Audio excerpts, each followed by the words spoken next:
Okay, so we're about to dig into a chapter of American history, one that's been almost totally forgotten. Or maybe, just maybe, it was intentionally buried. Yeah, this is a story you're definitely not going to find in any of your old textbooks. I know, it sounds like pure mythology, right? But what if the proof wasn't hidden away in some ancient folklore, but was actually front-page news? Well, our source material for today suggests exactly that. You see, researcher David Paulides has been digging through the archives, and he's unearthed dozens of these forgotten headlines.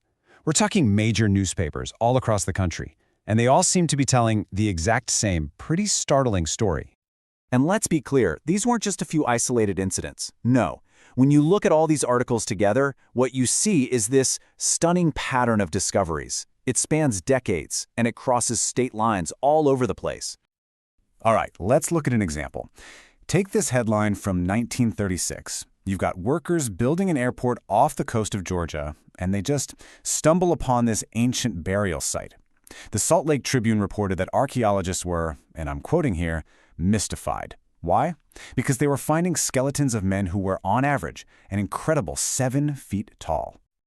And it wasn't just in Georgia, not by a long shot. Jump over to West Virginia. A 1930 article from the Chattanooga Daily Times talks about these 1,000-year-old mounds, and inside, the remains of people who would have absolutely towered over us today.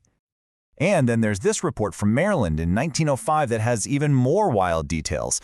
The remains they found had skulls that were reportedly way thicker than an average person's. And get this, the paper said they had leg bones as long as those of an ox. I mean, just picture that.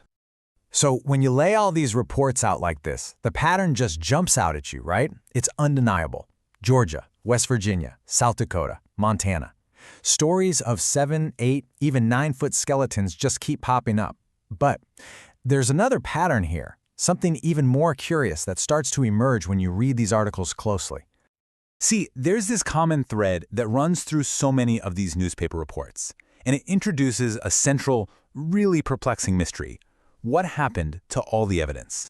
Time and time again, the source material points to the direct involvement of one of the most prestigious scientific institutions in the country, the Smithsonian.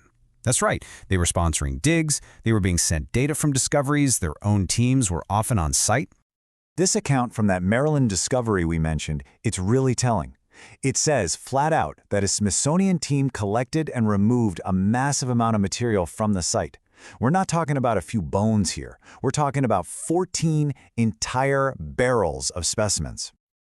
And this, right here, is the central mystery our source material presents. You have all these newspaper reports detailing these incredible finds. You have the Smithsonian directly involved. So where did all the skeletons go? Because if you look today, there are no giant skeletons on public display.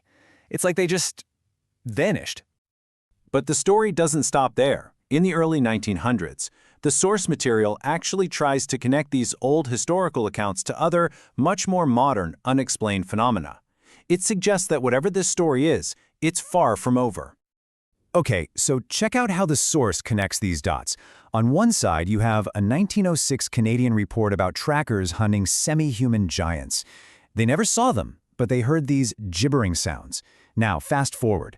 The source draws a direct parallel to the Sierra sounds, these modern, unexplained audio recordings from the Sierra Nevada mountains, of a strange, complex, almost language-like vocalization that's often attributed to, you guessed it, Bigfoot. And it's not just sounds. Let's talk about the Yosemite mummy. This is a story you can actually find mentioned on the National Park Service's own website. The report goes that back in 1855, a really well-preserved mummy of a woman and her child was found in a sealed cave right in the middle of Yosemite Valley. Now here's the kicker. The reported height of this female mummy was 6 feet 8 inches. Just think about that. That is exceptionally tall for any woman, but especially for that time period. And where was she found? In a location that local Native American legends have always claimed was once home to a race of giants. Okay, and here is the final and maybe most chilling connection the source makes. Yosemite Valley, the place where this giant mummy was found. Well, it also happens to be the #1 global hotspot for the missing 411 cases, those baffling, unexplained disappearances in our national parks. So where does all this leave us? What are we supposed to take away from all this? The source material we've just walked through, it weaves together all these different threads, right? You've got the old newspaper headlines, a really powerful institution, and these strange modern mysteries, and it all leads to one pretty provocative conclusion.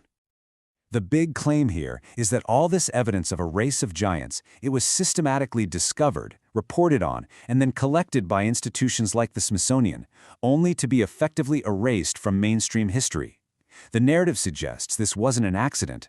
It was a deliberate suppression of finds that just didn't fit the official story of North American history. That these anomalous discoveries were collected and then, well, conveniently disappeared. In the end, the source material doesn't really give us all the answers. It can't. But by bringing these century-old newspaper articles back to light, it leaves us with a really compelling question. A question for you to think about. If all this reported evidence could just vanish from the history books, what else might be missing? What other stories are out there, buried not just in the ground, but deep in the archives?